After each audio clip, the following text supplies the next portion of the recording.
Hi, how are you, good people, my country people? Now, in this episode, this one right here, it is of course episode number 7. Yeah, excerpt number 7. Let's call it episode number 7. It is still the blossoms. No. Yeah, blossoms. Blossoms of the Savannah, and is an excerpt number 7. And of course, the narration is done by Sherlock. Fresh Sherlock. In case you're coming across this work, it is your first time. You know that you've not subscribed. Do this. Subscribe, give it a thumbs up, share it with your good friends out there. You don't want to be mean. Without much wasting time, let's get into the text itself, and we see what exactly we can conceptualize from these very many excerpts that we've had. So straight away to the excerpt. Read the following excerpt and answer the questions that follow. Read the following excerpt and answer the questions that follow. Yes, Papai, Resian said apprehensively. I am here. Teo tells me that you're calling me. Yes. Her father replied. Please, take a seat. Yes, Papai. Resian repeated as she sat on a chair far away from her father. Come nearer, child. Her father said pleasantly. Why do you sit a mile away? Come nearer. That is exaggeration right there. Hyperbolic language. Resian moved her chair hardly an inch from where it was, and then she looked up into her father's face with eager expectation. If I do remember well, her father began in a low, even tone. You will be 19 in September this year. Am I right? You're quite right, Papai. Resian answered, eyeing him curiously. His face was unusually kind. His eyes held hers as he smiled broadly. That is it. She thought triumphantly. That must be it.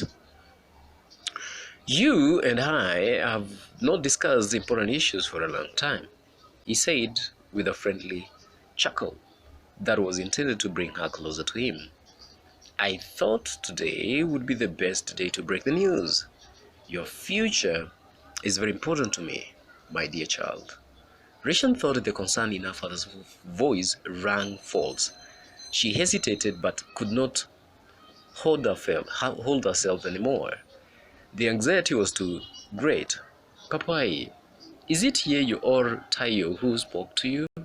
She asked sensationally, thinking she was stating the obvious. But seeing her father's face cloud, she added quickly, who between them spoke to you about our enrollment at the Egerton University? What are you talking about, child? Her father, who seemed dumbfounded, asked after a long and uncomfortable silence. Both Yeyo and Tayo promised to talk to you about it, and I thought she had. What in the name of God are you talking about, child?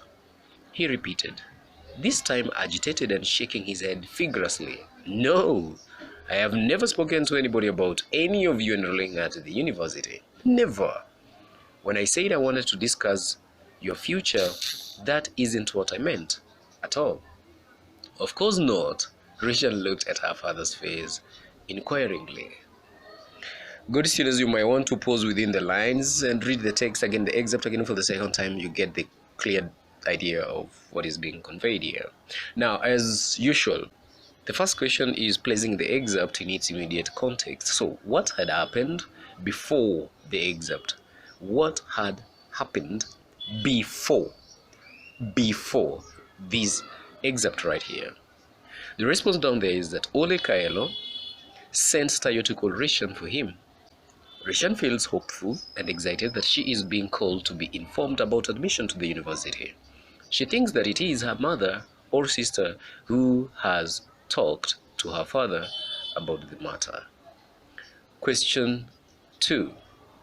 What is so ironical in this passage? Explain your answer referring to elsewhere in the novel. What is so ironical in this passage? Explain your answer referring to elsewhere in the novel. It is ironical, that is a response, good students.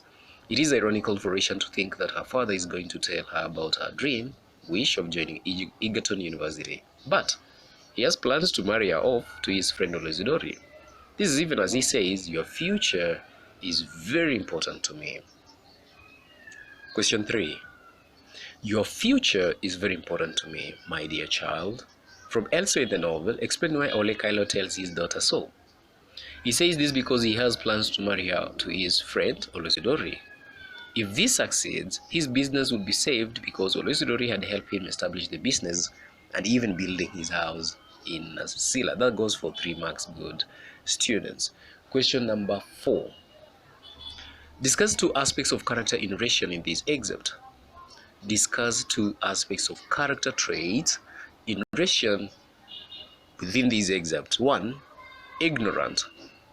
Resian thinks that her father has good news about joining university, which is not the case. She says, "That is it," she thought triumphantly. "It is Yeyo and Tayo who spoke to you." Is it Yeyo and Tayo who spoke to you? She is also apprehensive. She replies to her father apprehensively. She's fearful. She is in fear of her father. She sits on a chair far from her father. Question 5. What major issue is addressed in this excerpt? What major issue is addressed in this excerpt? That has 2 marks right there. Determination or optimism. Resian is very much determined to join Egerton University. She thinks it is the reason why her father has called her. And I quote, "Who between them spoke to you about our enrollment at the Egerton University?" Question number 6.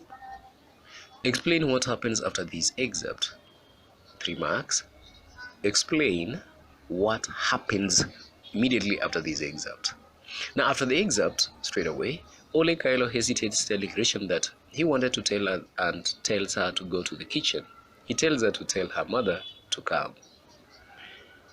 That is later on after the excerpt. Now, question number 7. Who between them spoke to you about our enrollment at the Egerton University? Rewrite in the direct speech. Oh, this question, good students, is the one that I usually refer as to a 3 mark question. It will be based question 6 and 8, 7 and 8, sometimes 6 and 7. Definition of terms, placing the excerpt in a different format, or direct and indirect speech. You'll be asked on that, or definition of terms. So in this case, who between them spoke to you about our enrollment at the Egerton University? Rewrite in the direct speech. So she asked him who between them had spoken to him about the enrollment at the Egerton University. Question number 8. Apart from irony, discuss any other aspects of style evident in the excerpt. Apart from irony, discuss any 2 aspects of style evident in the excerpt. 1. Suspense. The reader is left in suspense, wanting to know why Ole Kaelo had called his daughter. And 2, we've got the use of dialogue. Now, there is dialogue between Resian and her father. It reveals the strained relationship between daughter and father.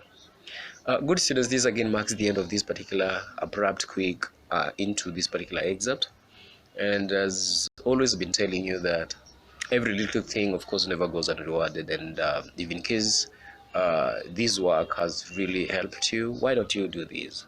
Give it a thumbs up, a like, and a subscription. By subscribing, 2 things happen.